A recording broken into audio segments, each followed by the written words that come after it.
What's up, gamers and collectors? DGC back with another pickups video. Let's jump in, check them out.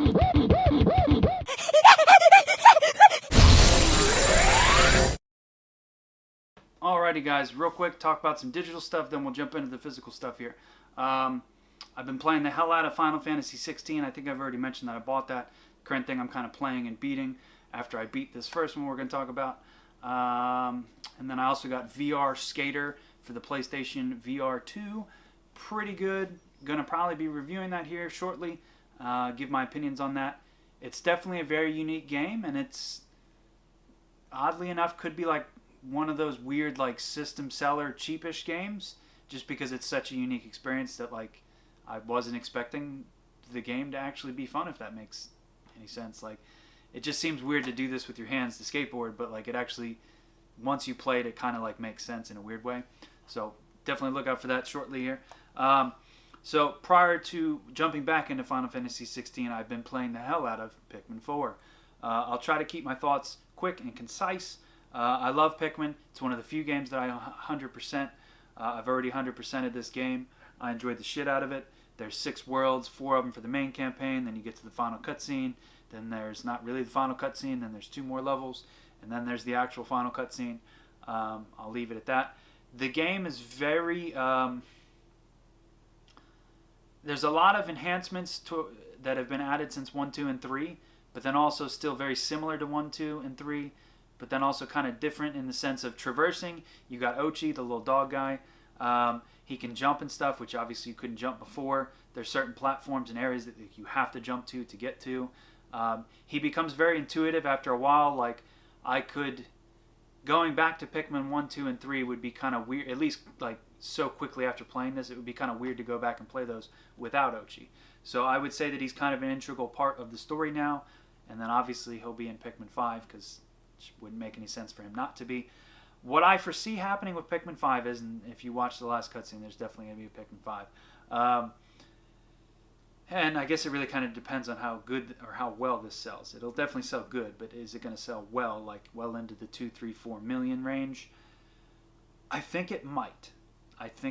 Just because of the number 4 being on it, people are going to be like, oh, that must be a good game if there's 4. Plus, they're actually kind of marketing it more than I feel like they did the last Pikmin games. So yeah, Pikmin 4, it's a great game. Ochi has a lot of cool upgrades. Your character with his suit or her suit, because you get to customize your character, gets a lot of upgrades. That's like a unique feature to the game. It's actually kind of a lot of upgrading. Like, there's a lot of different variety of how you can like choose to upgrade your dog and your character. And then even the customization of your character at the beginning of the game. It's not super in depth, but it's still kind of a cool feature that you get to make your own little space cadet. They added 2 Pikmin. The Ice Pikmin and the Ghost Pikmin. And yeah, so those are the only 2 new ones. Now, I did notice this while like looking at this case just now. There is no Ghost Pikmin on the front or the rear. So like, I guess they kind of didn't want you to know about that, maybe. But then again, I'm pretty sure they showed it in a lot of the trailers and stuff. But so all the Pikmin are here, and then you got the Ghost and the Ice ones. The Ice ones definitely add some interesting aspects to it, because basically you can freeze water is their main thing that they do, but they also can freeze the enemies. So what's really cool is like flying enemies and shit, you could just throw them up in the air, they freeze the enemy, they fall down, then they die. It's fantastic. It's a great way to like really clear a room out. I will say that the last dungeon in the game is absolutely pull your hair out, so frustratingly good. It's such an intense rush. It was like Dark Souls hard. It was such a fun experience to finally get to the last dungeon and play it, and then get to the last boss. Oh my god, is the last boss in this game so frustratingly hard. Just ridiculous, but absolutely great game. Cannot recommend this enough. You definitely need to buy it. Let's hop on to the next stuff here. Let's see here. Got 3 N64 games here in pretty good condition. Got Blast Corps. Got a nice little end label I added to that. Then we got Rampage 1, Rampage 2. Threw the end labels onto those as well. I wanted to grab more N64 games. We'll jump into that topic here at the end. The store that I bought those from, a antique store, and then the store where I went to after that to buy more N64 games had the absolute most ridiculous fucking prices, which we'll talk about at the end of the video. They got a bunch of 360 shit here. Wanted to go over this. I actually just messaged the seller about this. These first 4 games I'm going to show you were sealed, and then I opened them. Nothing crazy rare here or anything, but just stuff that I was like, oh, that's a good deal. I'll get the sealed version. So this is Project Gotham 4. And then I opened it, and then I don't know how well you'll be able to see that on camera, but the manual is all fucked up right here. And then if I look at the disc again, you're probably not going to see it on camera. There's like a serious defectiveness, and then there's like dirt on there, and there's like a good actual scratch on there. So like, there's no, again, hopefully you'll be able to see that, but there's no way that this is new. Yes, I paid $7 for it, but the fact that you said it was new and it's clearly not new, it was Y-folded. But like, that doesn't explain how there's dirt and scratches on the disc. So I don't know what's up with that. These 3 Burger King games, these were sealed. I decided to open them.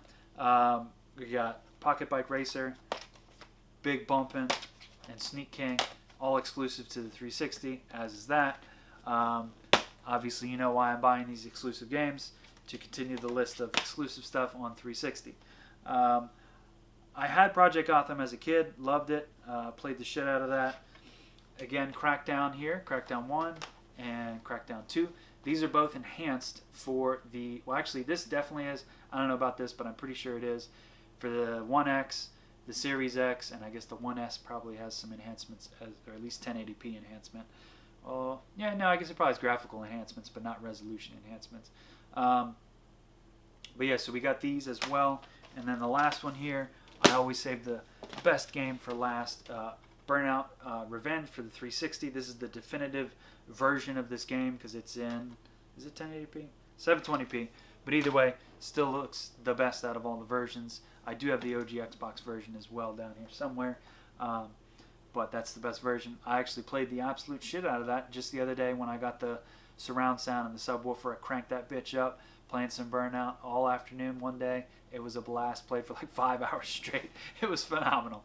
Brought me straight back to my childhood. But so those are all the pickups that I've gotten here recently. I'm probably going to go out, maybe flea marketing, and maybe try to hit some stores tomorrow. And then that brings me to the last topic of the N64 games and pricing and that kind of stuff. I recently went to a game store that I've always never mentioned their name. It was the store that I took all those games a few 5-6 episodes back that I was trying to get rid of, and then I still have yet to get rid of them, of all those collectors, limited editions and whatnot. They didn't want to buy them. It is what it is. So I went back to this store, not to trade anything in, just to look at the games and buy stuff. I've been going to this game for 7, 8, 9, maybe 10 years. Long time. The store's existed for a long-ass time. The name of the store is Pandora's Cube. I'm not really putting them on blast, but I'm kind of like putting them on blast a little bit. So if you live in Maryland, you've probably heard of Pandora's Cube, and or maybe even the tri-state area, you've heard of Pandora's Cube. It's a wonderful store. They have all sorts of games. They have a very good selection of shit, and they're all in good condition. And they recase the games. They saran wrap every cartridge. They clean them up really good. So from that standpoint, they do a good job. I believe they even clean the consoles, and then they do that like shrink wrap shit so that they don't get all dusty while they're sitting there. It's a very good presentation. It's a good store. The staff's friendly. With that being said, though, when Corona happened, they like halved the store, and then they like put some shelves in the way so you couldn't go look at it. In the far corner, you got the OG Xbox. Then you got all the Wii shit, PS2, Wii U, and I think that's pretty much it. And there may be some 360 shit back there as well. So you can't get to any of that because it's in the frowned upon Corona free zone, right? I don't know why they still haven't moved these shelves out of the way. So they basically effectively cut their store in half, which is just very weird to me. So I went in there.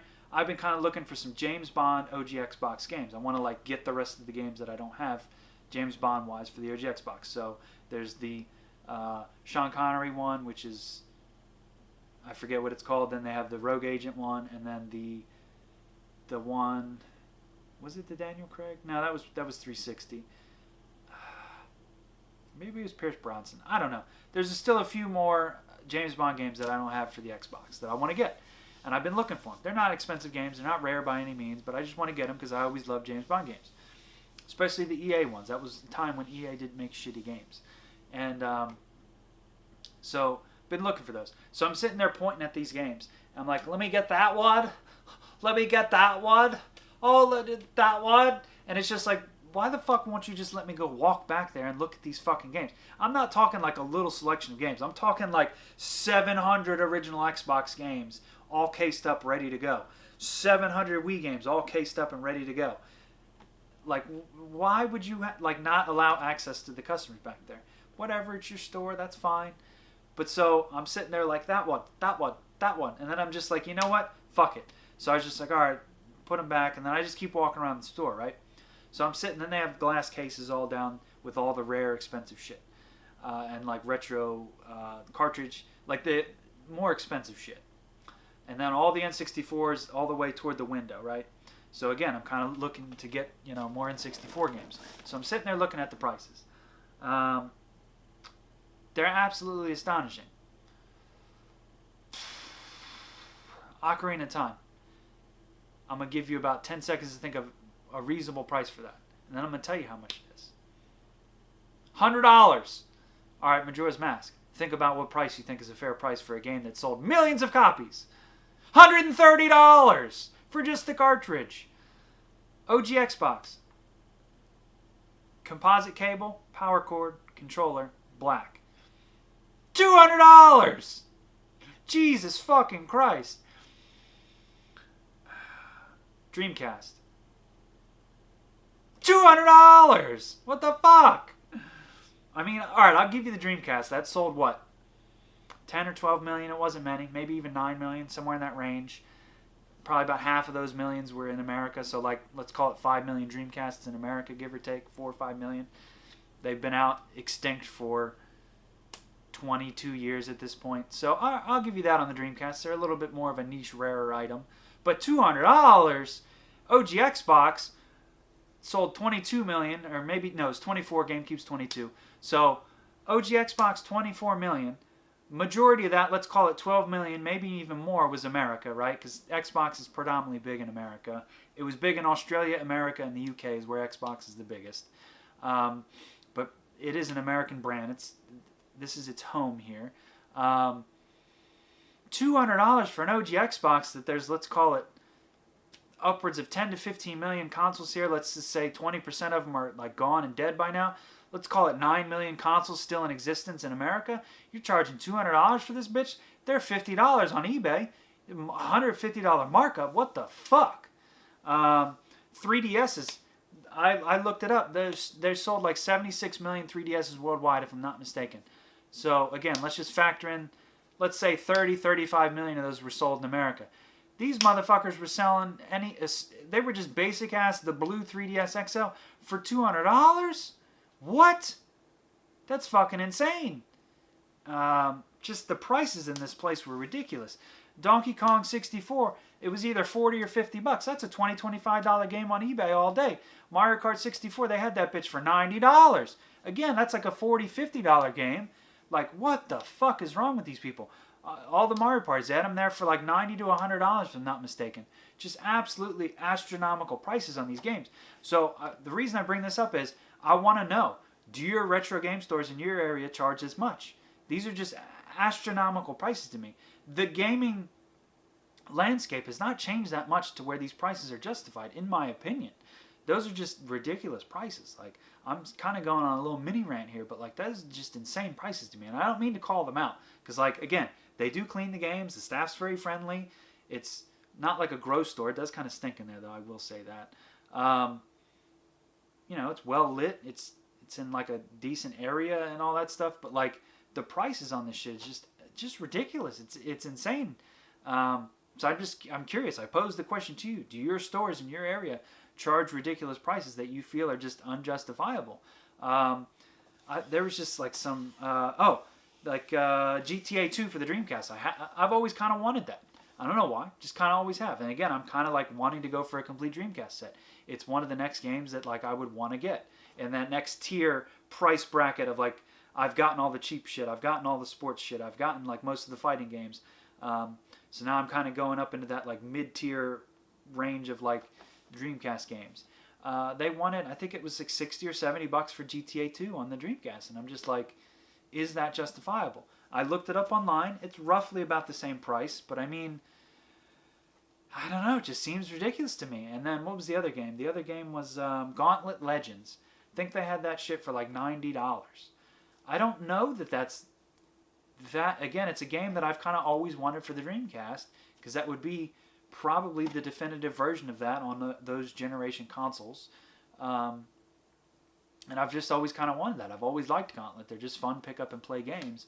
And like that shit was like 80 or 90 bucks. I can't remember exactly because this was like 2-3 weeks ago when I went. But like, it was a ridiculous price. And I'm just like flabbergasted by this. And I'm just like, if this were new old stock, sure, by all means, I probably would have bought it for that price because I'd know that it was like a good disc and a good manual. Although, maybe not. That wasn't from them. But that was eBay, which I did message the guy. But, you know, these prices are just getting absolutely ridiculous. There's just too many people collecting games now.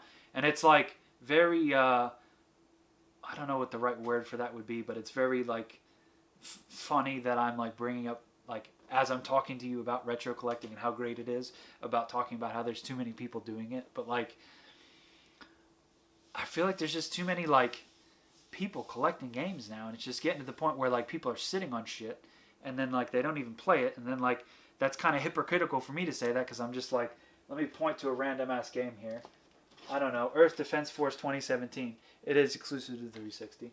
Cool ass game. I have played it, but it's not like I play it often, and like it's not even feasible or possible to play all these games often. So it's just like, at what point do you like? At what point will these prices like ever just get to the point where they finally come down? Because I thought they would have been coming down by now. After the Corona pandemic, I figured, you know, all the people were sitting inside buying up games. During Corona pandemic, I sold all this shit off and made a fuck ton of money. I'm not even like I do regret it sometimes. There are times where I like sit here and I'll spin around. I'll just look at my games and be like, man, wish I didn't get rid of all my N64 games. Man, I wish I didn't get rid of all my Genesis shit. Man, I wish I didn't get rid of all my Saturn shit. And it's just like, I kind of regret it. There's definitely days where I sit here and I'm like, man, I really shouldn't have done that. And then there's other times, like I used that money productively. I paid off credit cards and I got out of debt. Now I have a good credit score and this and that. And bought a bunch of crypto and like have tried to invest some money and this and that. And try to be productive with it instead of just buying games countlessly over and over again. But like, I'm like, again, I want to know your guys' opinion. When do you think these prices are, or will they never go back to normal? Or are they just going to keep skyrocketing up in price? Like, so one system that I've always really truly wanted a full set for, and I don't know that I've ever actually even said it on camera, would be the GameCube. So if you're not aware, the GameCube is actually my favorite console. It always will be, always has been. Well, not always.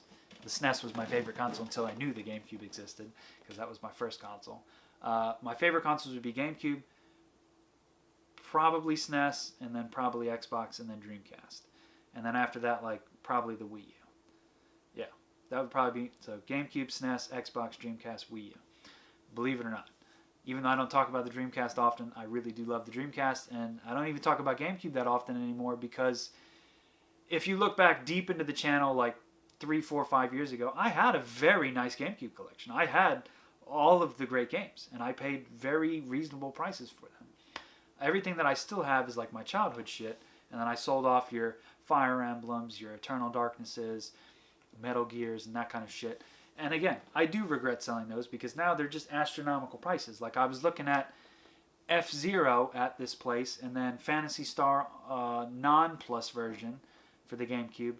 They were both, Phantasy Star was $150 and F-Zero was $100 at this place. I literally remember picking up F-Zero for like $10 for like a decade. Like multiple times. I've owned F-Zero GX so many times, like 4, 5, 6 times. Nice mint complete in box copies multiple times. And now that bitch is $100. And part of that, like I guess, is because they refused to release a new F-Zero. And then part of that is also because like it is a fantastic game. I love F-Zero GX. I never forget when I got that. I got that with my Wavebird, which I still have, and then my copy of Soul Calibur, which I don't have anymore. I have a new copy, well, new used copy, and F-Zero. That was one birthday. I got a Wavebird, Soul Calibur 2, and F-Zero. That was what I got one birthday. I'll never forget. It was a great birthday. But yeah, it just, to me, the prices are just getting insane at this point. Like, it's just hard to justify wanting to collect anymore and not just emulate. Like, I could just easily just get EverDrives for... My Dreamcast is already modded to play anything off of a fucking SD card. GameCube's already modded to do that. You can get an SD or a EverDrive, which is essentially just an SD card converter, for the N64, for the Genesis, for the NES, and the SNES. You can also get the, I think they call it the Pico for the Saturn. PS3, you can put like the Linux on there and then play games that way. 360, those games are actually still relatively cheap. 360 is actually still one of those systems you can collect for, at least currently. But man, it's just not even, it's just kind of not fun to collect anymore. If these prices are going to be this ridiculous, like, I just can't justify spending like $100 on a first party title that I know they made like 1 million to 3 million copies of. Like, F-Zero definitely sold at least 1 million copies. I know it did. And let's face it, I just don't think there are 1 million retro game collectors. And even like, and the way I can justify saying that is like, take a look at some of the big channels, right? Like, you have your Spawn Wave, your Metal Jesus, and the one dude with the long hair. I don't even know what the fuck his name is. They don't even have him. They're very close to 1 million. Or I think Metal Jesus maybe broke 1 million. And Spawn Wave, he does like gaming news and stuff. So like that applies to retro shit and current shit. So like he definitely is over 1 million. But like there really aren't like that many channels that are like at the 1 million mark, or they all hover around that. So like to me, that is the range of retro collecting, at least in America wise, is like it's around maybe 1 million people that like collect retro games and shit. At least that's kind of my theory on that. So like to justify these prices at this point is just kind of insane to me. Like NES prices have finally come back down because nobody really collects for the NES anymore, which is fantastic. But I don't know. Sorry, I just kind of went on like this rant here about retro game pricing. To me, it's just ridiculous with the pricing. I don't know. Just even like 3-4 years ago, I was going out with my one buddy Nick, and I would get like Dreamcast games with him a lot. And like I remember picking up like Grandia 2 for like $40 or $50, a very nice mint copy of it. And like it was a nice copy of it, but it was just like, dude, it was. And now that probably goes for like $100 now. And it's just like, it was only a couple years ago. Like, I don't really feel like inflation should affect game pricing, because it's like, it's not a commodity where like you have to have games. Like, I get that food gets affected by this, but like, why the fuck are retro games getting affected by the inflation? Like, it just doesn't make sense in my brain of like how these games are this much money now. But either way, let me know what you think about retro game, the current market, what your stores are doing, the prices, and like just kind of my little tangent here. I really would genuinely love to know your guys' feedback on this kind of stuff, because I'm just curious. I really am. I want to know, is my outrage justifiable about these prices and this and that, or does an OG Xbox merit the $200 price tag now? I don't personally think it does. Like, again, I have, that's my backup guy, and then my green guy is stashed away. I mainly just use the backup one just because. I don't really know why. I just do. It's just the one that happens to be out. Plus, I don't know. It's there.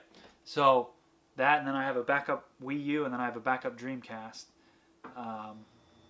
And those are the only. I did at one point have 2 N64s. I had my nice Ice Blue, which I actually sold to that Nick friend for a good price. Kind of regret that as well, getting rid of that, if I'm gonna be honest, because the Ice Blue was always my favorite N64. And again, those go for like $200-300 now. I think it's the purple one, the purple one or the red one. I think, or maybe the orange one is the rarest one. I'm not sure. I think that they now go for like $400 or $500, like out of the box. Like some of the really rare of the colors go for like a ridiculous price, and that's just it's insane to me. It really is. So I don't know, but that's enough with the mini rant. Peace out for now, guys. Till next time. Come here, you motherfucker!